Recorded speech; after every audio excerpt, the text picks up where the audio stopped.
Picture a cold stone dungeon.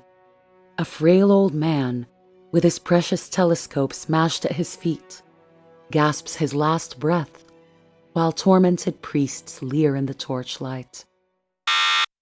That's the Hollywood version of Galileo Galilei's end. But tonight, we're tearing down that set and rolling out the real stage on which history played. Spoiler, our stargazer leaves the dungeon set almost as soon as he enters it, and he lives long enough to finish another bestseller. Welcome back to the Human History Project, where we love to debunk popular history myths that never happened. Let's get into the Galileo Affair, debunking the myths and putting it into context. In 1609, Galileo perfects a spyglass, points it skyward, and topples the universe, or at least the one imagined by Aristotle. By the time Galileo publishes The Starry Messenger in 1610, he's already rocked Europe with moons dancing around Jupiter, proof that not everything orbits Earth. He's charming, witty, intelligent, and is extremely aware of it. The perfect recipe for ruffling important feathers. Church scholars panic, and in February 1616, Galileo is called to Rome. The document, still in the Vatican files, records an injunction. Galileo must neither hold, defend, nor teach heliocentrism in any way. He signs, no rack, no cell, just a pen stroke and an oath.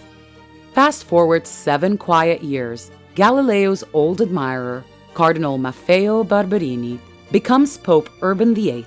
Spotting an opening, Galileo hurries to Rome in 1624 and enjoys 6 private audiences with his former patron. Urban praises the scientist as a beloved son and grants him permission to write about the competing world systems, but only as a hypothesis and only if the Pope's own argument for God's omnipotence appears in the text.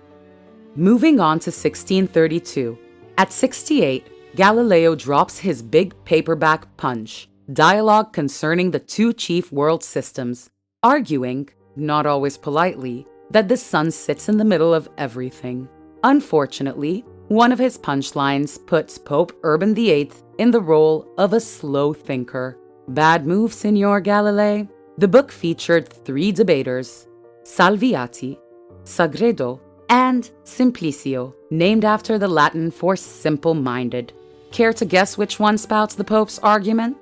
Urban is furious. Whether or not Galileo meant to mock him, Vatican gossip insists Simplicio equals the Pope. Urban orders the Inquisition to reopen the 1616 file, the one with Galileo's "Don't teach this" signature. On June 21, 1633, the tribunal minutes say Galileo will be examined with the threat of torture if he lies. Keyword, threat.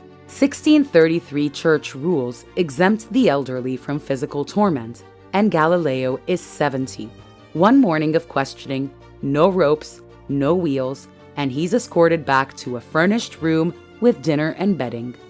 June 22, 1633, the verdict is announced. Vehemently suspect of heresy. Sentence? Formal imprisonment, immediately commuted to house arrest. First stop is the Archbishop's Palace in Siena, hardly Alcatraz. A year later, Galileo moves to his villa overlooking Florence. There, under watch but unbroken, he writes 2 new sciences, the book that founds modern physics, then ships it to a Dutch press beyond Italian censors. Blind by 1638, Galileo dictates experiments to loyal students. His daughter, Sister Maria Celeste, even recites the weekly penitential psalms assigned as penance. On the 8th of January, 1642, aged 77, Galileo dies of fever and heart failure. No rack, no dungeon, just old age. So why the grisly myth? 19th century writers loved neat science versus faith martyr dramas. Furthermore, Brecht's play Life of Galileo staged a Hollywood-ready rack, and textbooks copied the drama and skipped the footnotes. But the footnotes, those 1616 and 1633 papers, still sit in the Vatican, quietly contradicting the legend And just when you thought the story was over, roll to the 1990s remix. In 1979, Pope John Paul II ordered a fresh scholarly review of the Galileo Affair.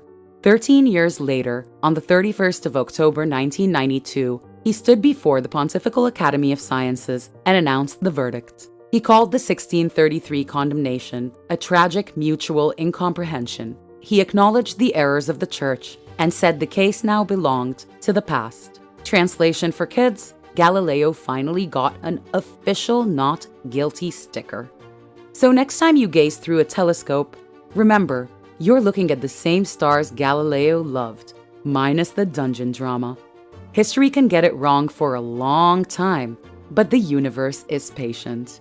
Don't forget to smash that like button, subscribe for more myth busting, and keep your facts on solid ground.